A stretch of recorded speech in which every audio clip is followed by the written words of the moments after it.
What's going on, people? Good evening. Welcome to the Full View. Welcome to United View. Welcome to your weekend therapy, your getaway from international football, your community where you can come and voice your opinion and just kind of just do that whole Man United thing, man. So big out to everyone. Obviously, we are late.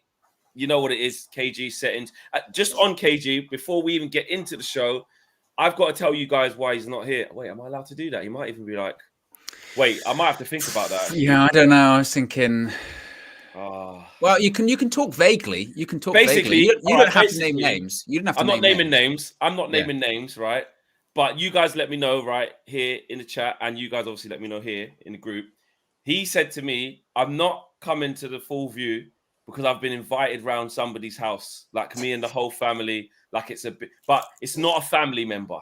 Yeah, it's like it's a big person. I'm like, oh, sorry. Like it gave me the vibe of like, okay, I'm part of shows. They've won Emmy awards, and do you know what I mean? So I ain't saying the names and that, but it's pretty breaking now. I ain't saying names. But he said he couldn't be here in it. So not only he's not just late. He's just he's not coming. Red Baron, he's not coming. Who does he really support? That's the real question. That's the real question. But we got a lot to get into. Big up to Steph, good to see you back. Big up to Mina, big up to Faz as always, and obviously big up to Owen, and big up to all of you guys in the chat. Now we're gonna have a Maguire debate, right? And when I say Maguire debate, not debate as in like, oh guys, don't you think he should be playing? Like it's a bit harsh on it. Like obviously it ain't that. Just about this whole situation in general, because you're actually getting a few players coming out and backing him. He's done some interviews, which I'm sure Owen can allude us to, about some of the things that he'd said and stuff like that. And it's like, it's a bit mad with what he's been saying. He's coming across a certain way.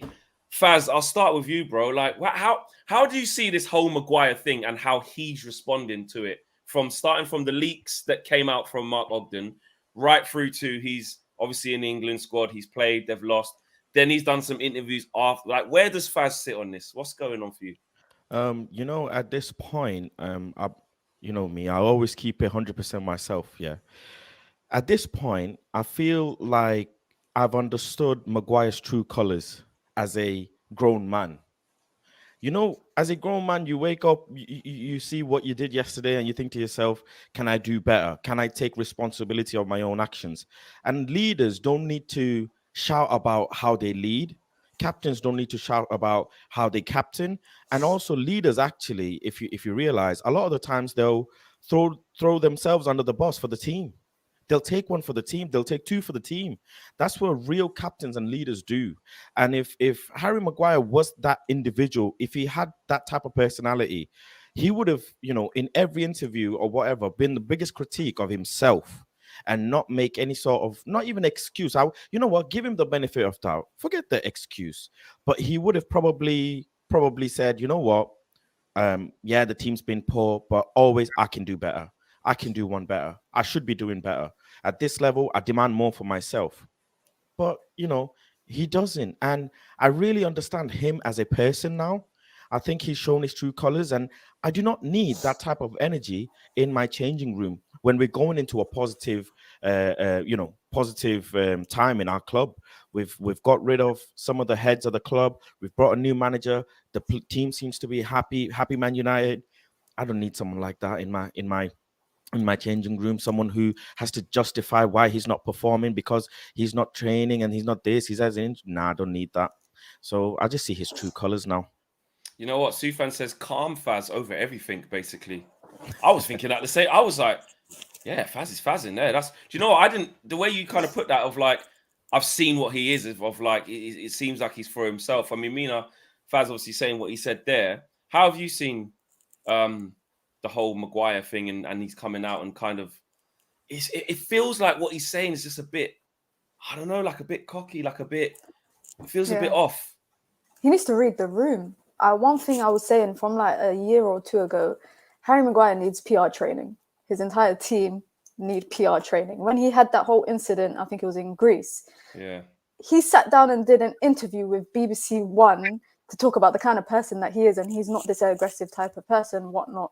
whenever we've lost in the past, I've never seen him come out and take interviews. There's always someone like David De Gea that would take the interview and be like, you know what, yeah, we messed up, we need to do better, blah, blah, blah. But he's wearing the captain armband. To come out and say, oh, I was injured for 8 weeks and then played the Euros and got into the team of the tournament.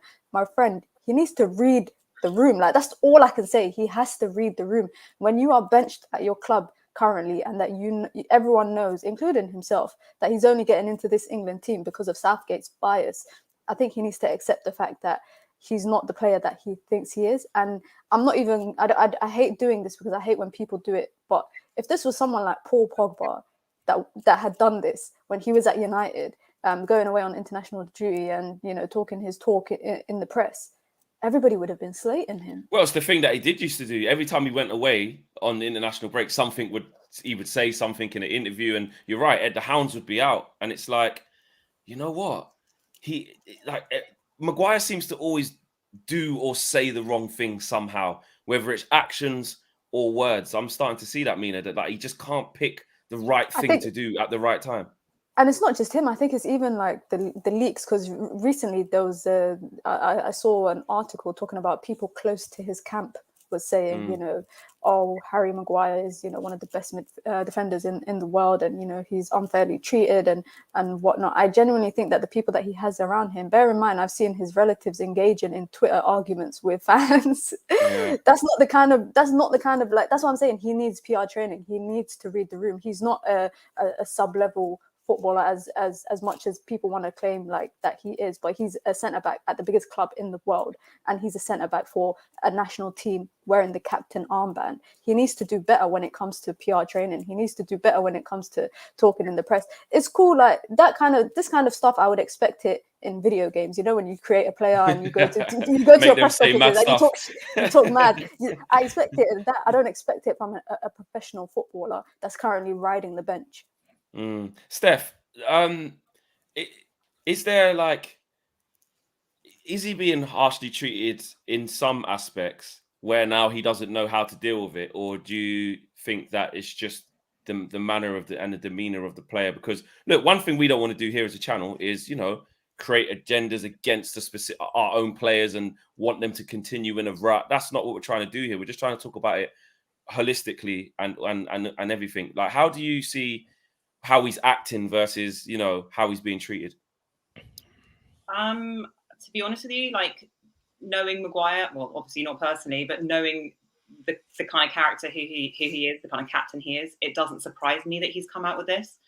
Echoing what Mina said about his PR team, it's an absolute like disaster. And I'm not just talking about in this instance. I'm talking about way back in Greece, but I'm also talking about late on last season. I don't know if you guys remember when he like made some public announcement about how he's stepping back from social media and he's not posting anything on Instagram. When we were like, do you remember towards the end of the season? I remember that. We were doing really poorly.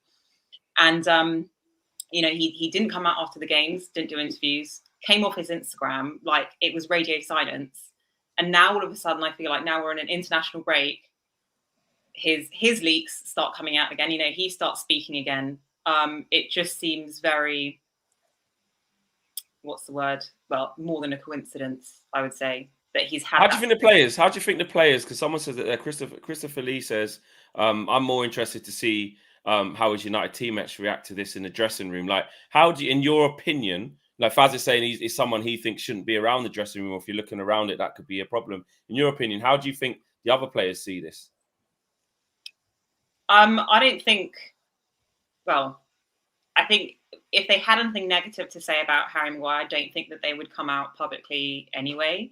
And I think that's probably more to do with Erik ten Hag and his iron fist. You know, like he doesn't want any leaks, and, you know, he doesn't want any negative like comments or negative like publicity.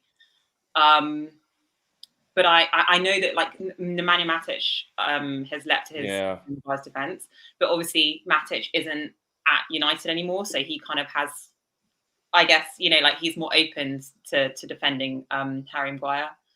I think if I was one of his teammates in the dressing room, I'd have a real problem. And the reason why I say that is, out of all the comments and everything that he has said, this week or during the international break, his dig at Roy Keane. I don't know if you guys have seen what he said about Matic's one. Yeah. Yeah. I just found really just left a sour taste in my mouth. Like, you are a current Manchester United's captain and you're talking you're slating a former captain, saying that he's not relevant. The game's changed. Oh, Roy Keane, when he was playing, he was red carded and all of this stuff. Keep it to keep it on yourself. Don't start projecting on everybody else. There's a reason why people are saying things about Harry Maguire, how he's not playing well and how he's being benched. And of course, it's very, very, I can imagine it can be very mentally tough for him because he is getting so much stick, and there is an agenda, not on this channel necessarily, but there is an agenda in the fan base. But your response to that should be, you come out and you do an interview and you basically say, look, I recognize that my fans are, they're not happy and I'm going to sort myself out and this is how I'm going to do it. X, Y, Z, I'm going to train more. I'm going to look after it.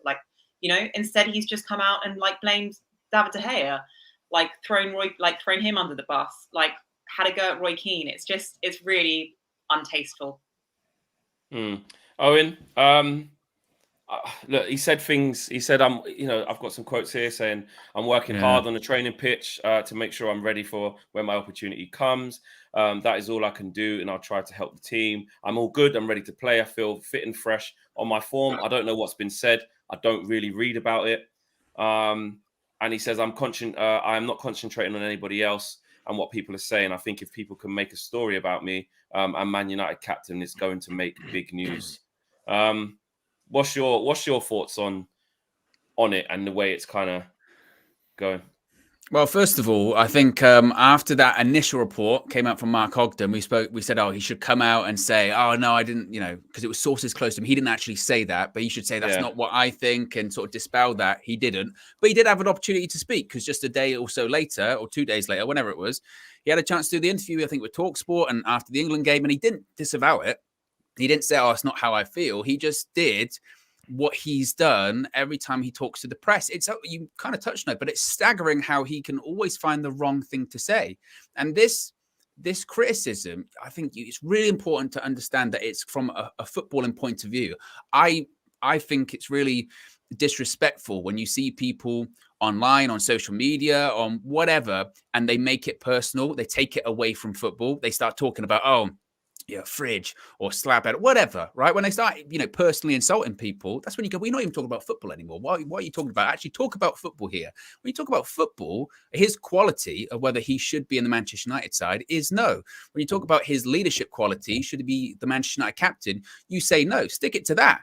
And then when he talks about it, somewhat to a degree, you sympathize with him because every time he does an interview, he's defending himself, but it's justified because the criticism is justified. And he always comes across as just, again, finding the wrong thing to say. When it's last season, I don't look at the results or I don't look at stats, I look at performances. Performances are shit. When you look at this time now, when he goes, on my form, I don't know what's been said. You do know what's been said. Clearly, you know what's been said. That's a lie.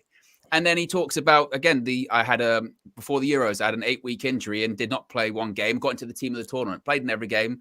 It's like when he defended himself going, every other man just picked me, so I can't be that bad. Yeah. Just, and I've said it before, accountability, just hold your hands up. Faz touched on it too. Just hold your hands up. Say, guess what? Haven't been good enough, and I've got to improve. And even when he said, I've got to wait on the bench and wait for my opportunity to come, and make no mistake, it will come. Even that last bit, just say, I'll wait for my opportunity to come. Don't say, when the opportunity does come, almost implying like someone's going to slip up because they're not as good as me. It's like it feels like it has a negative connotation to it, innit? Everything like that. And you just, and almost to Steph's point, PR training or whatever, right? Just, he always finds the wrong thing to say. And again, I think it's important to stick it to football. And, the criticisms of him are perfectly valid. I mean, it's almost staggering. Like every game he's played this season from the start, they've lost for United or England. And I'm not saying that's because of him. It's not. But United factually are playing better without him in the side. End of, guaranteed. And again, I understand people leap into his defense, whether it's like Matic or I saw Paul Merson, Graham Souness, you know. And again, maybe that stems from a place of some of the criticism has stepped over the line of not being about football. That's fair enough. I mean, some of the stuff he was going through towards the end of last season was ridiculous. Having police called to his house and that's crazy. But when you stick it to football, it's not there. It's not there. And the only way he could turn it around, and I don't see him turning it around at Manchester United, by the way, but the only way he can turn it around in general for his career is just keep your head down. And when you do play well. That's it. Don't have the interviews when you do them and they come across badly. And certainly have a word with people around you and say, don't say anything, because anything you say is not going to help me. Like we said that Mark Ogden thing the other day. Yeah, that doesn't help. His circle around him's not. Who on earth thought that was going to look good for him? Blaming everyone else. Oh, it's the coach. How do you think Faz Ten Hag looks at this? Because what we can see from him is what he's trying to build, but also what we know we get from Ten Hag is, in public anyway, like loyalty to his players. Like when it was the Ronaldo situation, when it's been Rashford, when it's been whoever, he's always defending his players in public. But what do you think he will be thinking with what's happened here? Or is it even a thing? Is he just trying to doesn't matter, you're not playing, so it's up to you to deal with it? I think you say it all the time. The best way a manager communicates his thoughts is from his starting 11. That's the best way he does it. And if anyone knows how to filter a player out from the squad, it's Ten Hag. We've seen him do it in his previous club. So that's what I'm expecting. I think one thing I do feel strongly is I do feel like it's unfair for Ten Hag to go in press conferences and, going into a derby, huge game, probably biggest game of the season for us, and having to get questioned on this, because I'm sure he's going to get questioned. Yeah, I am really, really sure that the press are going to ask him some questions around these quotes and international duty. And, on top of that, another thing I want to touch on is I have to refer back to Glazonomics, because the owners have seen this player say numerous things about the club whilst on international duty before this manager. You can see a clear lack of disrespect from him towards the club, clear lack of disrespect for his position. He's done it. Luke Shaw's done it. And I don't know what these players want. It's always someone saying that they don't feel loved. Well, how else do you want to feel loved when you've got a 5-6 year contract and you're earning millions and millions of pounds? How else do you want us to, give us something to love you for, and you don't, and you can't turn around and be cocky about it. And on top of that, like I was saying, I don't think he has respect for the manager. He's blaming everyone else. What does he expect? Go and play for Real Madrid? I don't understand what he wants. Imagine other clubs looking at that and thinking, well, do we want a Harry Maguire in our squad? And when shit hits the fan, sorry for my language, but is he going to blame our other players who are already in the club? What kind of player is that? What kind of mentality is that? People can say all they want about Bruno. I don't know what the interview was, supposed to do. But that interview of Bruno's won me over way more than Harry Maguire ever can. And I've been, yourself, Lex, how critical I've been because of that Middlesbrough loss. Yeah. But even he's won me over. Do you know what? I agree with you there. Do you know what? I've never not liked Bruno, but when I watched it, because I watched the full thing just on YouTube, I thought, let me not just read the quotes, let me actually watch it. I have to say, he got into me more, like even more. Like I was like, I had question marks about how he's going to play under Ten Hag, and that's fine, that's tactical. I've always liked Bruno, but it's like after watching it, I was like, I like him more. Like, and he's more personable, isn't he? And it's almost like Ten Hag, like, and I'll ask you this, Mina. It's almost like Ten Hag is transitioning Maguire out of that captaincy role where, okay, you've got the armband by name, but really and truly, Bruno is captain in the side more than you are because he's playing more than you. And that could just go on. And he even mentioned it, I think, when he was talking about Varane, talking about how Ten Hag said that Varane is a natural-born leader in the back. And going back to your point about what the players think in the dressing room, I personally don't think that it will impact them that much, because I don't think Maguire's words hold as much value to them unless it was coming from a player like Ronaldo, Varane, Bruno Fernandes, De Gea, someone that they actually respect. Because even when in our Europa League lost the final last season, you saw heads were clashing. And it was always Maguire and someone else. It was never like Dalot and someone or whatever. It was always Maguire and someone else. And I think that players that are in the starting 11 right now have also accepted the fact that Harry Maguire is not a leader. He's not the captain. He is the captain by name, but he's not the captain by performance. He's not the captain by leadership. They very much look to other people for that leadership and that control on the pitch, whether it's Bruno Fernandes or Varane. Erik Ten Hag, I think, is phasing him out. He probably does, because he's an 80 million signing. As much as it wasn't Ten Hag's signing, that the club spent a lot of money on him. I don't think he could turn around in his first window and say, I want him out. But he can definitely phase him out. I'll be very shocked to see Harry Maguire still in a Manchester United shirt next season. I would be very shocked. And even if he is at the team, I would anticipate that he would be a bench player, someone who is a rotation player.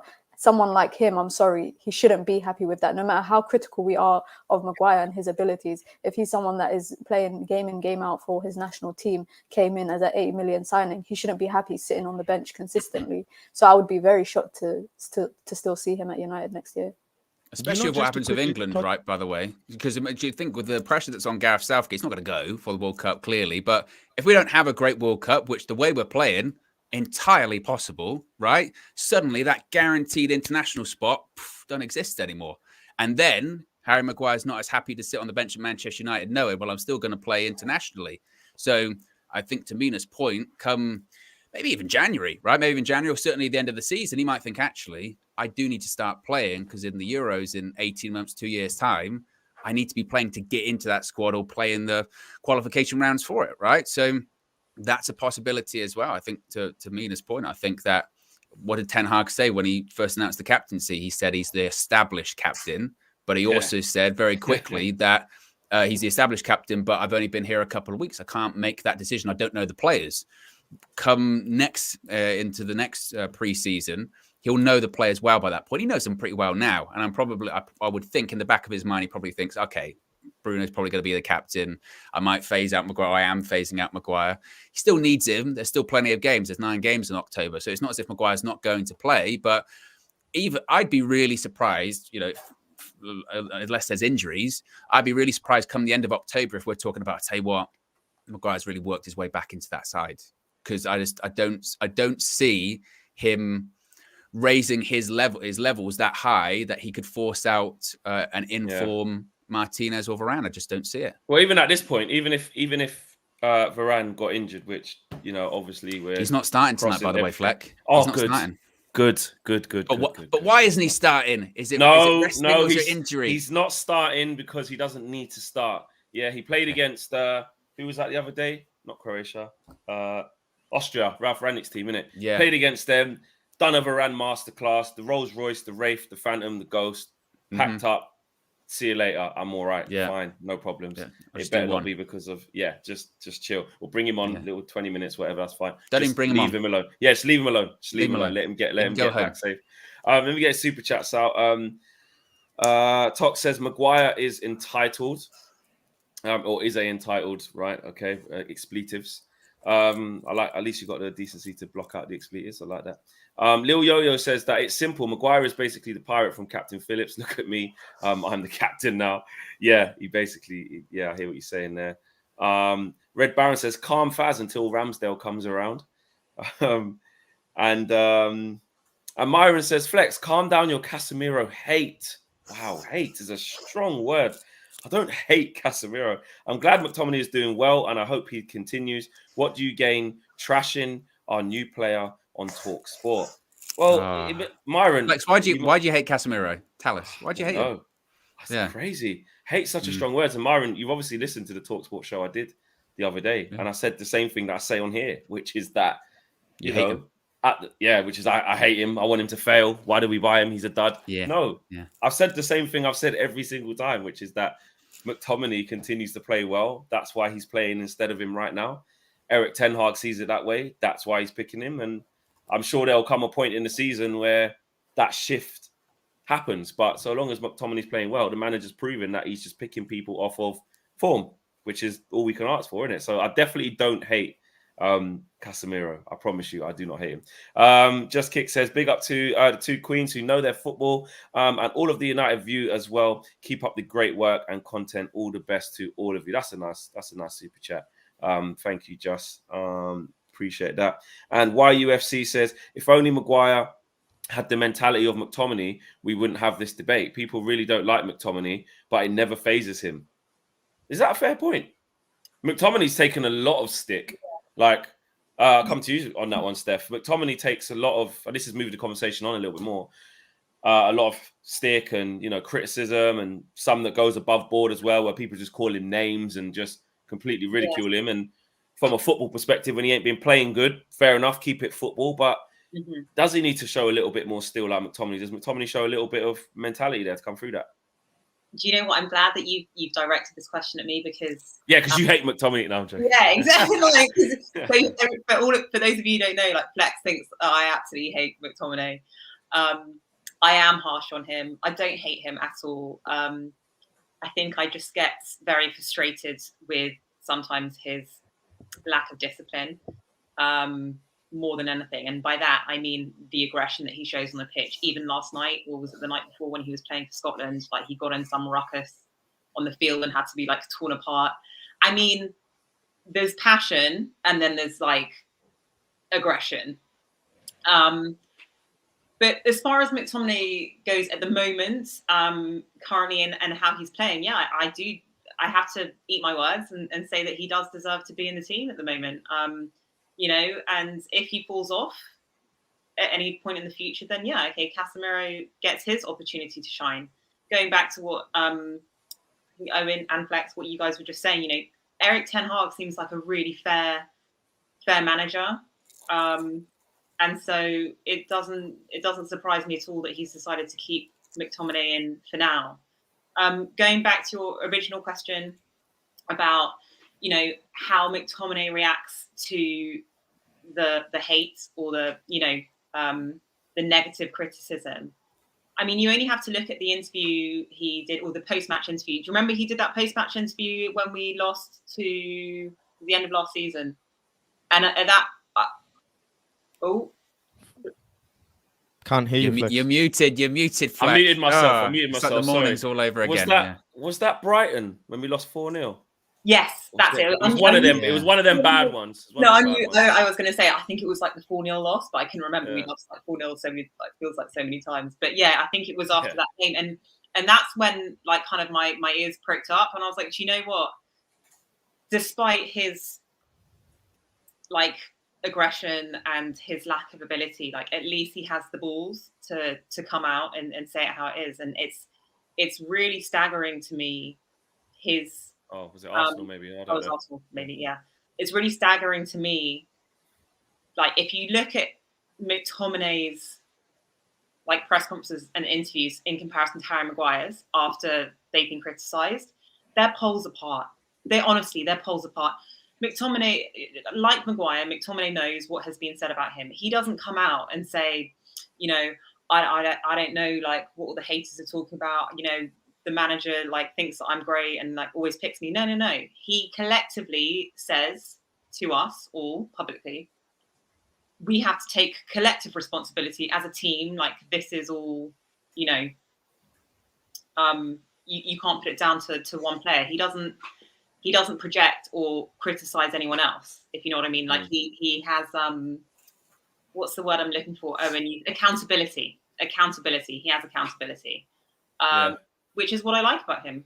So, yeah. He does. I see that. And look, we can't overgas McTominay right now because, you know, there's been times in his career where he's played well. There's been a lot of times when we're like, break up the partnership of McTominay and Fred. They're not good enough, you know, this, that, and the other.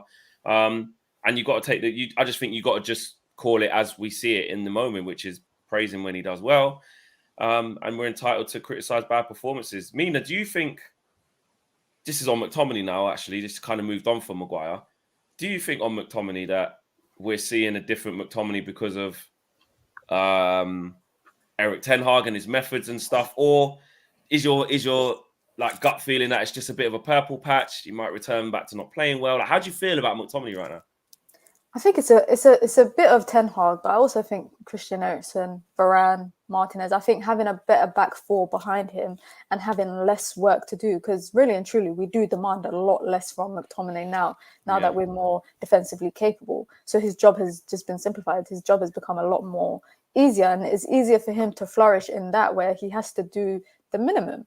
he doesn't have to be a DM. He doesn't have to be progressing the ball. We've got Eriksen for that. We've got Martinez for that. We've got Varane to break up play when we're being attacked. So his job has become a lot more easier. And I do think a lot of it is also about Ten Hag, because you see the way that Ten Hag even speaks about his players, the way he speaks highly of Rashford, of Martial, of Sancho. He always has positive things to say about players in press conferences, you know, talking about how he wants to get the best out of them and he's happy with his team. I think as someone like Mctominay, who was brutally criticised year in, year out with, you know, him and Fred's partnership, to have a manager say that he's happy with his squad and the squad that he has and the abilities of the squad, I'm sure that is a big confidence boost for a player like Mctominay. Harry Maguire, not so much, because I don't see him getting off that bench anytime soon. I'm happy for McTominay. I definitely don't think like we should be jumping and saying, yeah, he's the best. He needs to stay in the middle. Not so much, but knowing that Ten Hag will continue to pick players based on merit and performance, McTominay will probably continue to see regular game time, and he'll only probably get better because his job is become a lot more easier now. Yeah, agreed. I'm going to get these super chats out, and then Owen and Faz come through. Red Baron says, whose decision was it to make Maguire captain as soon as he came in? Well, we know whose decision that was, and obviously he's not here anymore. In Ollie, YUFC says, if only Maguire had to... Oh, we've read that one. Big up. We've read that one too. There you go. Zane says, Flex, I hear you could be getting Pickford. We would be getting Grealish soon. England football almost boring as United. Why does Zane keep thinking Arsenal getting Grealish? Why does he keep saying that? He's got inside sources. When you've got that amount of cash, he could be a majority investor in Arsenal. What do you mean that amount of cash? That's his mum's credit card. Yeah. When the family, he comes from old money. He does, absolutely, Zane. Oh. And Raz has been a member of the UV Members Club for 4 months. Big up yourself, Raz. Raz says, exactly. Yet again, Harry gets protected. He sickens me more than anything. And I didn't think that was possible. And I think we're all good for the super chats. They've all been read out so far. Smash a like on the video, guys. Remember, it's pinned at the top of the chat, I believe. Yeah, it is. You can nominate us. The nomination is done. You can vote for us in the categories. Vote for us, man, in any of the categories that you guys see fit in the Football Content Awards. Everyone here at the channel has been doing amazing work, and it's great to get recognized for it, man, at the FBA. So, yeah, big up to you guys, and just make sure you guys go and vote for us accordingly.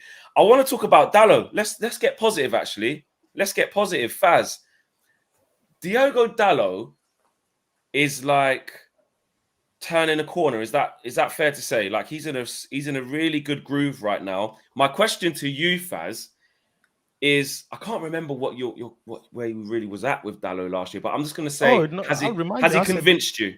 Did you say sell him? I'll remind you. I said Dalot out. I fully remember. Yeah. I said Dalot out. I said a lot of players out. Considering the way they were performing, I said Rashford out. You know, we won't ever get nowhere. We ain't going to make it out the hood with Rashford. And this is exactly what football is about. Football is about players proving themselves and being consistent. Players have to be consistent and win us over. And that's exactly what Dalot's doing. That's exactly what some of the players are doing. Dalot is going to probably have, best season of his career. Does it look like that now? Does it have that feel? It has that feel. Yeah, 100%. I liked when Ten Hag brought him into the press conference as well. You can see he's building one-to-one relationship with him. And on top of that, I just really, really enjoy the partnership that back four have. That bond, that brotherhood, that mentality of fighting together, that back four, and they uplift each other. I think that's what, and I really hate to bring it back, but that's exactly what a Harry Maguire won't give you. Yeah, he won't give you that feeling of uplifting you when you're doing something right. That feeling of being behind you if you get something wrong. He won't give you that. And Dalot and Varane and Martinez and Malacia, those four, they're like best friends in the back, and it's exactly what we needed. Celebrating every tackle, doing well when he goes forward. And Ten Hag's clearly identified that he's more effective going forward as a fullback than Malacia. And he's concentrated on that. You've seen Sancho do some bits off the ball, and then Bruno get a goal, and all these little bits and stuff I'm picking up on. I'm really impressed, and I'm really happy. And I think he's young. That's another important thing, is he's young. He stays fit. He barely gets injured. So these are he's all very positive reliable, things. isn't he? Yeah. I'm really looking forward to seeing how he goes on this season. But what I will say is, all the players who are performing well, I do want to see a game, because it is going to happen eventually, whether we like it or not, when we go 1-0 down. Could be the next game. The City game. I mean, that's a big, massive It could happen in any game. And that's exactly when I want to see those improved players, the players from last season and who've been here a few years. I want to see their mentality then. The performance is great, but I really want to see the mentality then. What exactly do they do to get themselves out of that, 1-0 conceding, and how they perform then? That's what I'm really looking forward to. And on top of that, I really want some competition for Dalot. I just do. We need it, because Bissaka is not gonna cut it. I need some competition. And for the people who know, I've been saying it on my streams and everything. Malo Gusto, man, he's the guy from Lyon. Okay, so that's who Faz needs. I mean, Owen, we've been saying a lot in the past. Dalot needs to. He's one of the wet rest as well. Same as Tellez. Just these players just ain't at it. Not good enough. And the guys from We Talk Ajax were, especially one, saying, "Listen, guys that you've got already, you'll be surprised." And he's one of them who's upped his levels completely. You look at what he's doing with Sancho. You look at even Rashford is starting to do better now. Look at Varane. Look at McTominay. Look at the players that Ten Hag's getting a tune out of already. Yeah, and especially with Dalot, absolutely. I think what's promising as well is, you would know our strongest side. You know exactly who's going to play on the right-hand side, so a relationship can get built there between Dalot and Anthony. That's certainly the hope. My only concern with Dalot, and it's almost a good concern to have, because he is playing so well and he's starting to add, hopefully. I mean, he did for Portugal, goals to his games and assists. Modern day fullback in the Premier League. It's not just about defending anymore. It is about getting goals and assists. That bar has been raised. My only concern is that I understand he's very reliable. I understand he plays a lot of games and he's always fit. I mean, I think it was last season, he played the under-21s Euros, then played in the Euros, and then was in the pre-season with Manchester United. He played it all in the row. He didn't have a break, which is great. But we are going to need someone there that can swap in and out of him if he gets injured, or just he can't play every game. He can't. Again, October, we've got 9 games in 29 days. He cannot play every single one of those games. You're going to need Wan-Bissaka for a few of them. Yeah, and I agree with what Faz is saying. He's just clearly, Wan-Bissaka is just not up to that level, or not what Ten Hag wants. So that needs to be addressed. That would be a position that you would go January, find a backup, find something. You can maybe get away with Dalot and Wan-Bissaka till December, till the World Cup or whatever, but that is going to become a problem in the future. But I mean, that entire back four, there is a synergy there. There is a collective unit between all 4 of them. And we speak about, Dalot's performances recently, but you go back to the people playing alongside of him, Malacia, with his attitude and his energy. You look at Lisandro Martinez, his aggressiveness, and then you've got the composure of Varane. It kind of has sort of spread by osmosis onto Dalot, because he now has all of those qualities. He's having to match the energy that Malacia has on the left-hand side. He's having to match the aggression that Lisandro Martinez is doing right next to him. And also he's got to match the composure that Varane has as well. So that's what happens when you're surrounded by quality players and you're surrounded by like-minded individuals. It rubs off on you. The positive attributes rub off on you in the same way that sometimes the negative attributes can rub off on you. So when you are playing, with people like, say, Maguire, you're playing with people that aren't performing very well, sometimes they can drag you down to their level when it comes to attitude or performance. Making a mistake, it's no coincidence that the entire back 4 is playing better, and now it's rubbing off on people like Dalot, like you said, or people like McTominay. There's people who, McTominay knows behind him secure. He's got a better player in Eriksen next to him. Things are simplified. And again, it all spreads. Everything negatively or positively can spread through a team. And it's that kind of synergy we haven't seen at United in a while. So I think Dalot's benefiting that. But again, my only concern would be he's not Iron Man. He can't carry on forever, playing every single game. And that's when we spoke the other day about January. That's a position where you can go, actually, that's a January position you can recruit. A backup right back you can get in January. It's not a massive signing, but it's a signing you can do. And clearly we need to do it. Yeah. Lil Yo-Yo said there, Mina, that defensively he's improved a lot as well. How have you assessed him in general? And do you agree with that bit there? That he's actually got better defending wise as well. To be honest, when we brought him in, I remember thinking, who is this kid that we brought Bayern? I think it was Jose Mourinho who brought him from Porto when he was like he raved 19. about him, didn't he? He and was he like, raved, the he best. was going on. He was saying, you know, this kid, he's got the technical talent, the physical talent, everything of a modern day fullback. That's what his purpose was, to come in. And he had the academy training at Porto. I think that's where he spent his academy time at. And I remember seeing him a few times and thinking, yeah, this guy's not it. He's got talent. He's got the physical awareness, you know. He's got the little attributes that Jose Mourinho was raving on about, but he just wasn't getting game time. And I was thinking, there's no way that Wan-Bissaka is making this guy hold the bench. I think the best thing he did was go to Milan on loan for the season.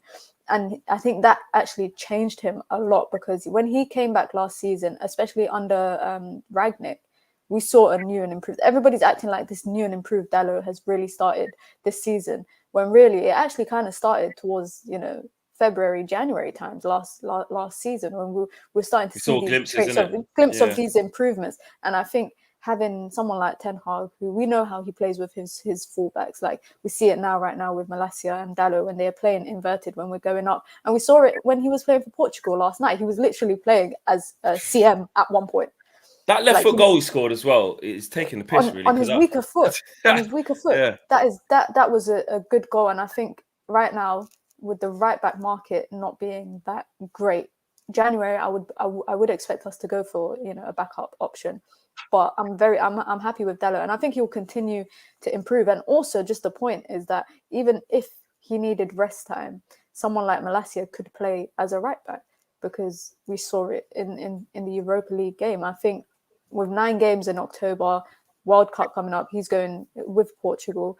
I was quite critical of him last season. I used to call them the Portuguese mafia, him and Ronaldo and Bruno, because I was thinking, like, how does Dalot get into this lineup continuously? But this season, he's been immense. And you also, when someone's playing good for their club and they're continuing it at national level, playing good for their national team as well, then you know that they're in a good footballing mindset as a whole. And I think that's a big thing, especially with the World Cup coming up and just the run of games that United are going to have across the season.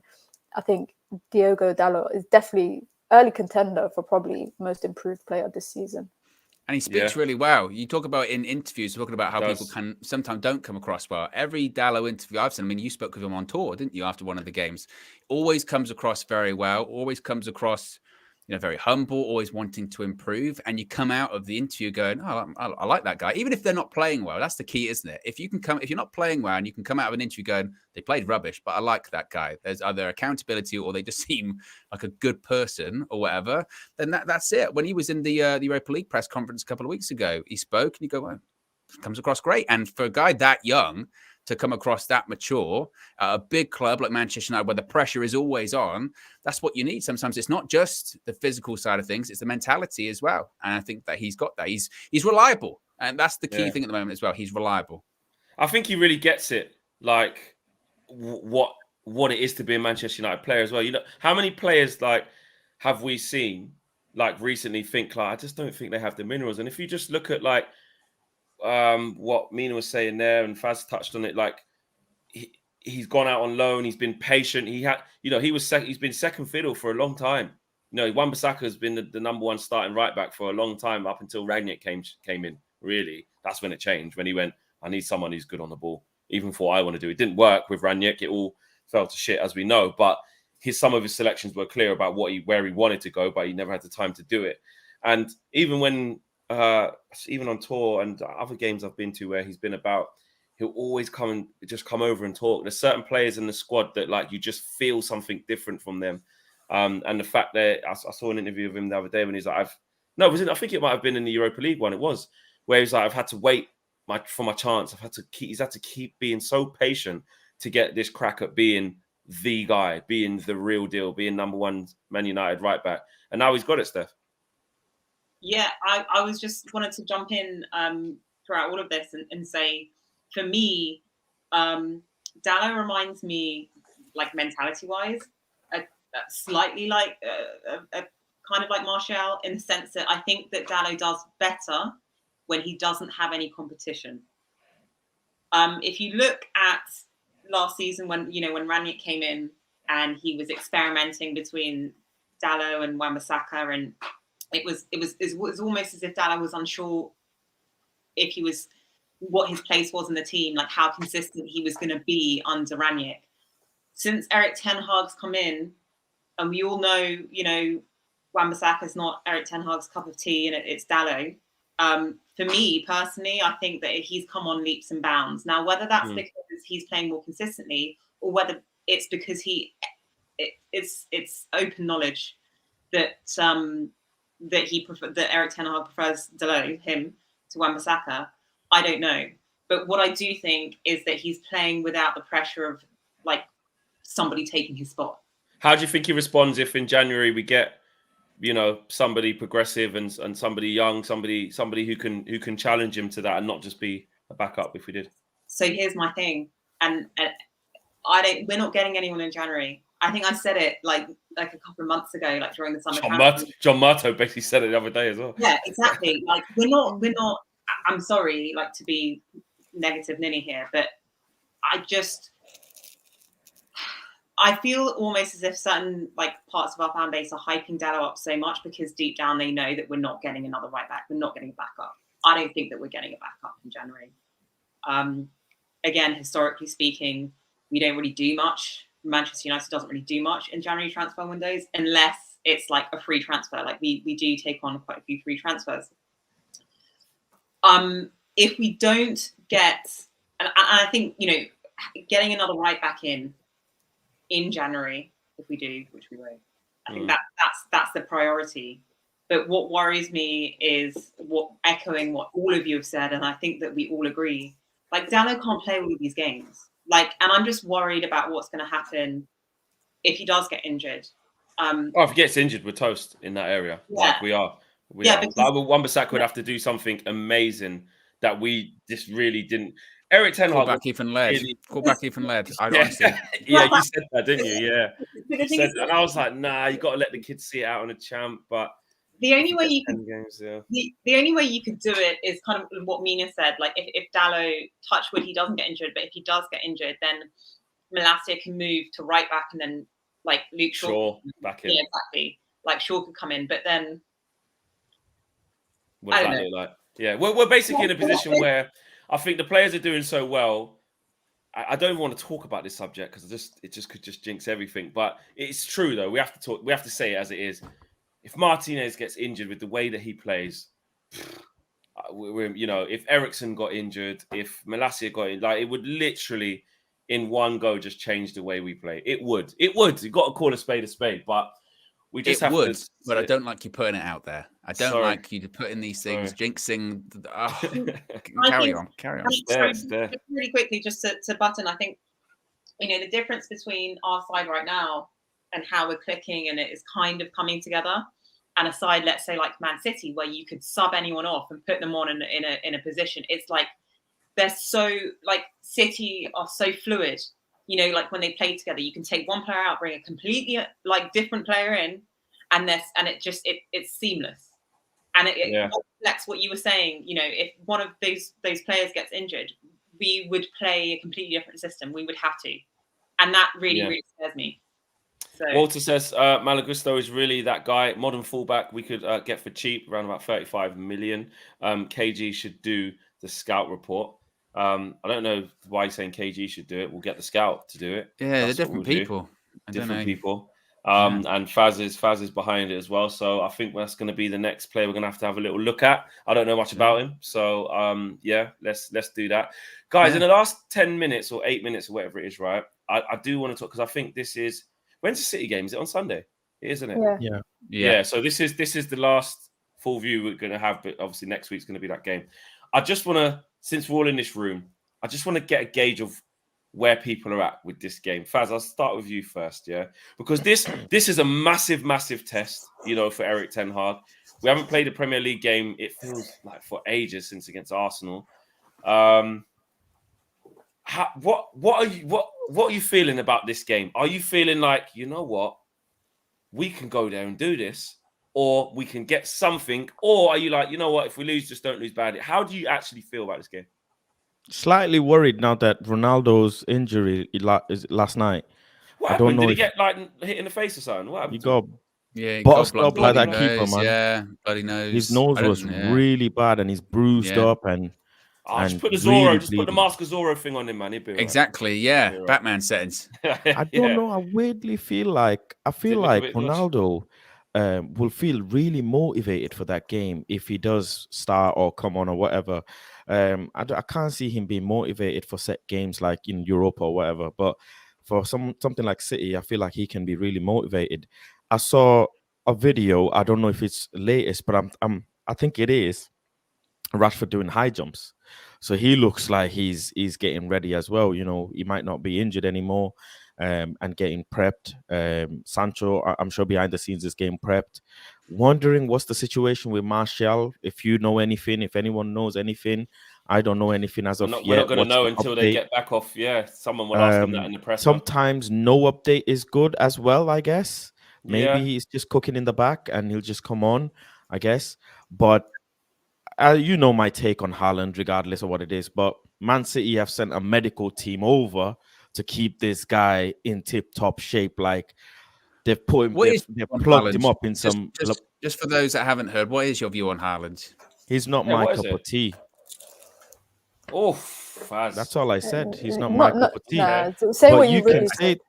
said. You can say that, but you can say that. But one of the greatest midfielders to ever play, Paul Scholes, agrees with that as well. It's not his cup of tea. What, a goal he said scorer? that A guy that in his scores 18 goals. questions. What is his job as a striker? His job is to score goals. What has he been What doing? is it? Well, why is he not your cup of tea? What is it? Playing stuff? What is it? He's not my cup of tea. That's all I can say. I prefer certain type of forwards. And what tea are you drinking? Tetley.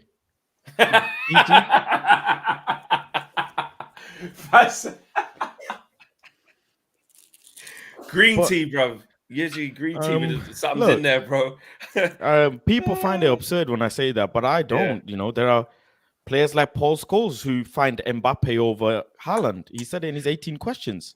But what is anyway, it? But what's the thing that you actually? Yeah, okay, cool. I didn't expect you to even say that. I didn't even know you said that. I didn't know you said that. I just said he's not my cup of tea. Good on him for scoring his goals. As in, if he was at Man United, like you wouldn't want us to sign him because you're not. No, that'd be different. He's a Man City player. I can't rate him, man. I can't.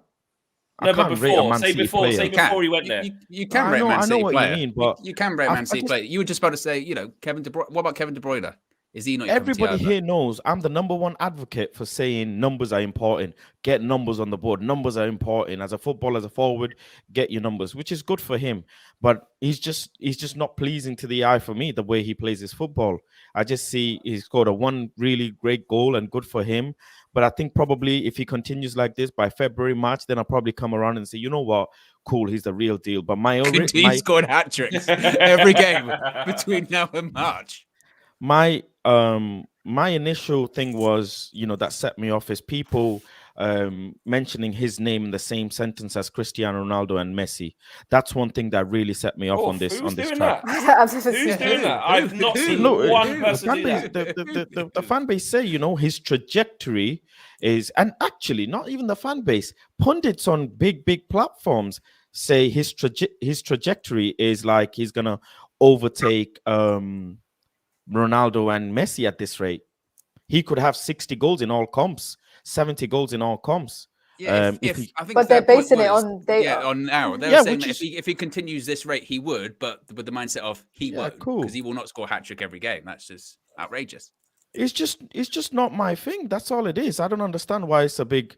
It's not my preference. I prefer different type on that then. But anyways, as I was saying, do you think Martinez? Do you think we can keep him quiet then? Having said 110 million%, I think the Premier League defenders are like people are not rating Premier League defenders. In my opinion, when the Premier League, certain coaches, certain centre backs start figuring this guy out, then yeah, they're gonna clock onto him and they're gonna start controlling him eventually. I feel like we're gonna be one of the team to start this. We did that with Luis Diaz. We did that with Salah. We did that with Martinelli. You know, Saka a bit as well. And I think when my butcher and my Rolls Royce goes and stops this guy, I want the same energy.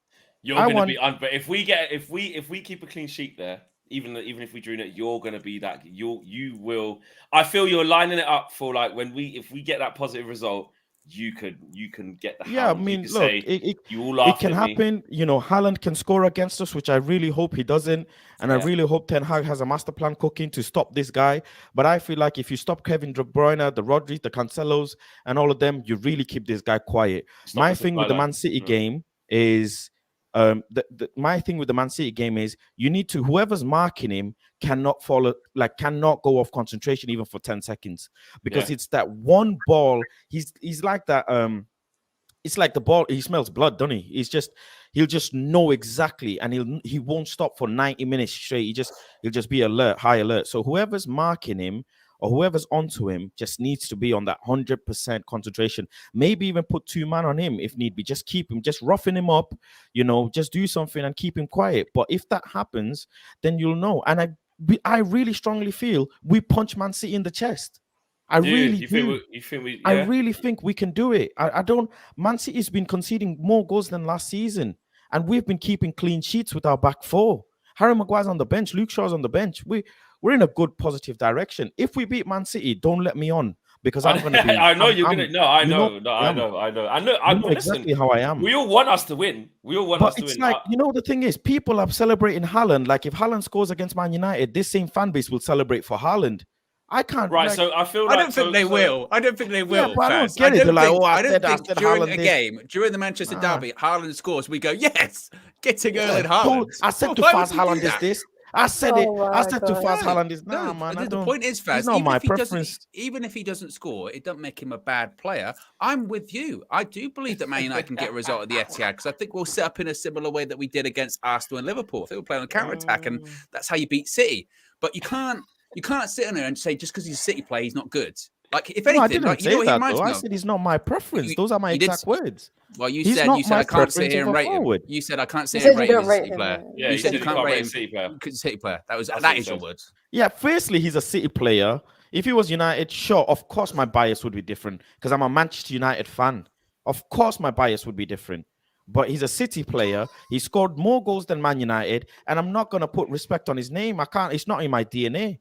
I can't. I respect that. Alexa says Faz moving like a PS1, and then Thomas says a PS1 with no memory card as well. Mina, what are you saying about this City game? I wasn't even asking particularly about Haaland. Faz just kind of went there, to be fair. But I suppose you can't really talk about City without mentioning how you keep him quiet, obviously because of how many goals he's scoring.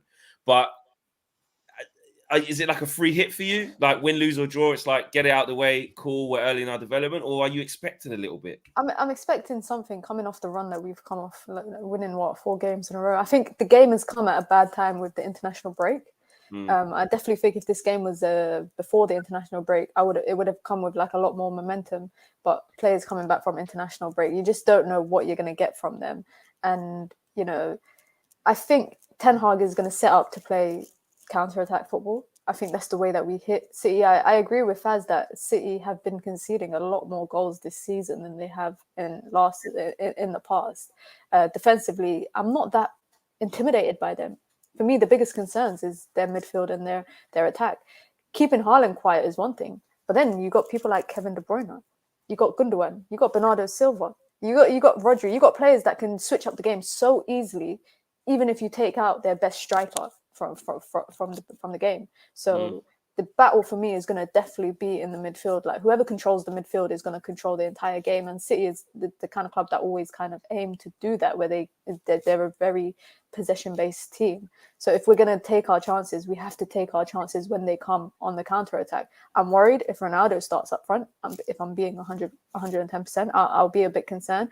I don't know how our goals or a goal will come, because you saw when we played with Martial up top, when he came on as a sub against Liverpool, and even with Rashford up front, you could see chances coming. But then you saw in the Europa League when we were playing practically identically the starting 11 that we had in the Premier League, but with Ronaldo up top, it was a completely different game. And we were playing with that team in Moldova or wherever they were. So this is Man City. It's a whole different ball game. If we get a point, I'll be happy with that. Would you take a point now? Would you take a point now and run with it? No, because as a team, you should always want 3 points. So I would want 3 points. But if we come away with a point, I wouldn't be mad about it. If we lose, I would be mad about it. I expect 3 points, whether it's a cheeky 2-1 or a cheeky 3-2. I expect a good game regardless. And Faz is saying that putting 2 guys on Haaland, that is a liability to us. If we have to put 2 players to control 1 player, we have to put 2 guys on him. That automatically puts us a man down on the pitch. So I'm hoping Martinez will do a job similar that he did for Ajax against Borussia Dortmund in the Champions League. I'm hoping he can replicate that. I'm hoping Varane will be fit after international break. I don't want to jinx anything, but it's gonna be an interesting game. I think Anthony needs to really, really wake up. He's had a few games now to kind of make his mark. Aside from the goal in the Arsenal game, he's not done that like anything wow or anything that made me think 80-90 million worth it. So I'm hoping this is the kind of game that will definitely wake him up. Jadon Sancho, I need everyone giving 10 out of 10 performances. Bruno thing. I wouldn't be surprised if Casemiro starts. I wouldn't be surprised. I tell you now, Casemiro is not starting that game. I would put my hat on. I wouldn't put my house on it.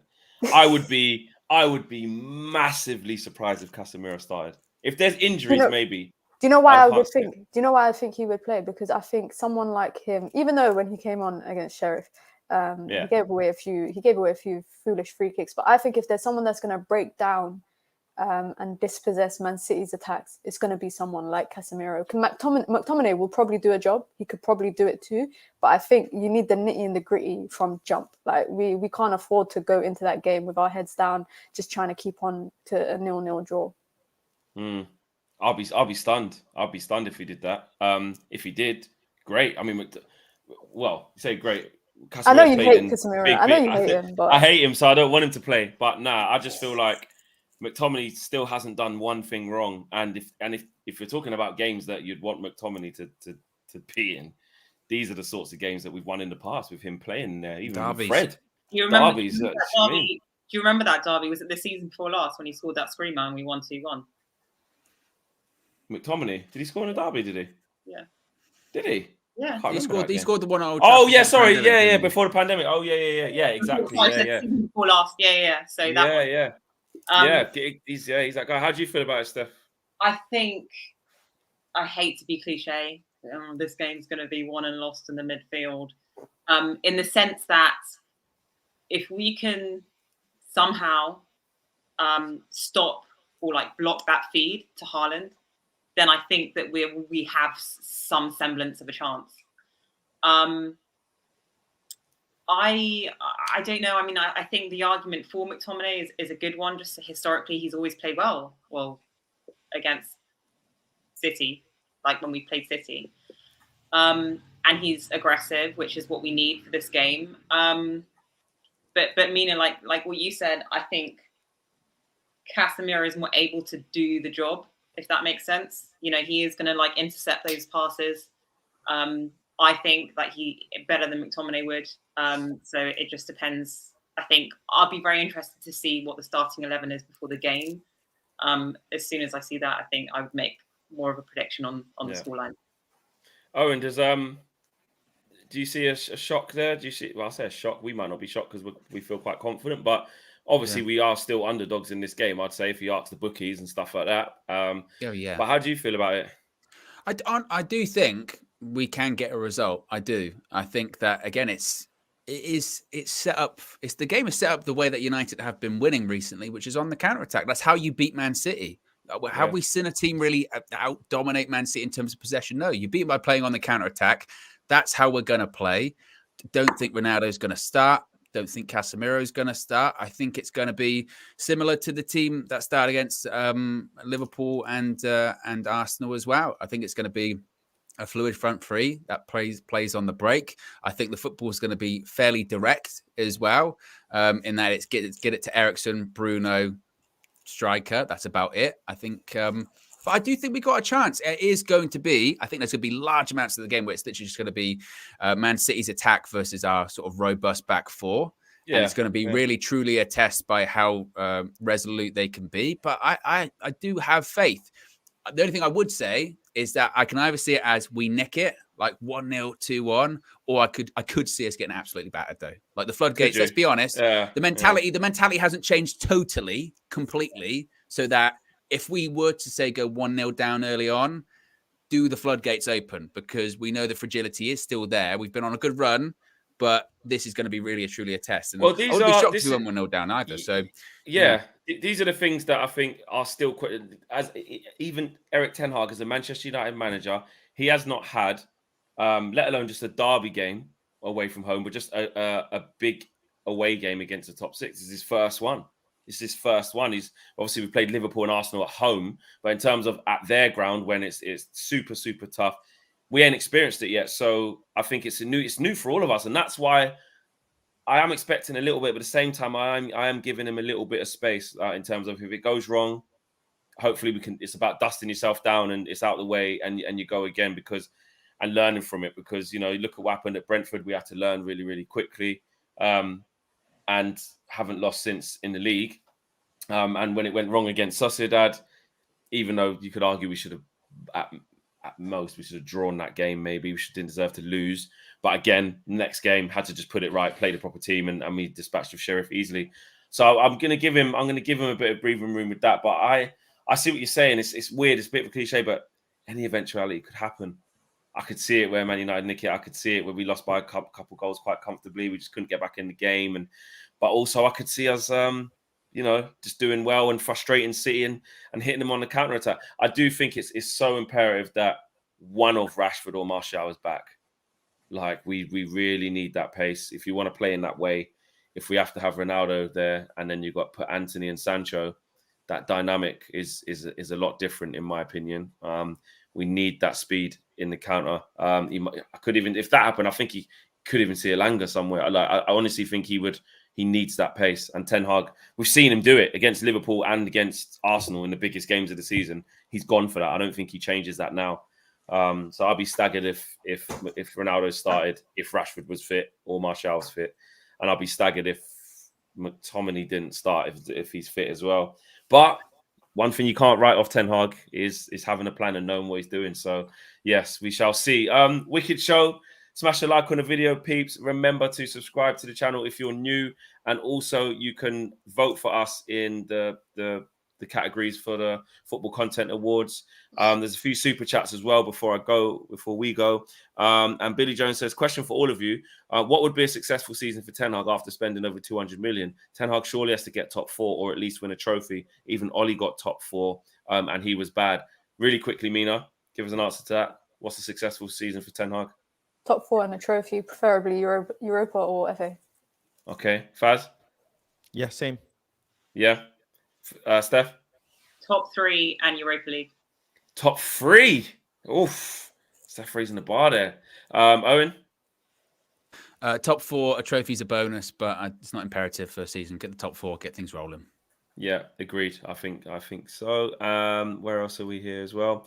Red Baron says, I commend Faz for his loyalty, to be honest. I think that's in Man United and not praising any of the City players. Game Fanatic says, Faz, the issue is that you admit to having your own loyalty bias. You can't really call out others for their bias, pundits, etc. Response to that, Faz? Yeah, big up the pundits on big platforms back in Maguire, man. Big up Statman Dave and all those guys saying that Harry Maguire's had 100% pass completion rate for 2-minute cameo. Big up to them. Yeah. Charlie Boy Comics says, can't wait till Faz finds out about Erling Ramsey. They're still on that Ramsey one. We are out of here, guys. People love breaking their back for Haaland, don't they? They really love it. Let them. And if Man City win, they'll be here breaking their back for him as well. Tomorrow morning, 9 a.m. We'll see you guys there. We are out of here. Take care. Peace.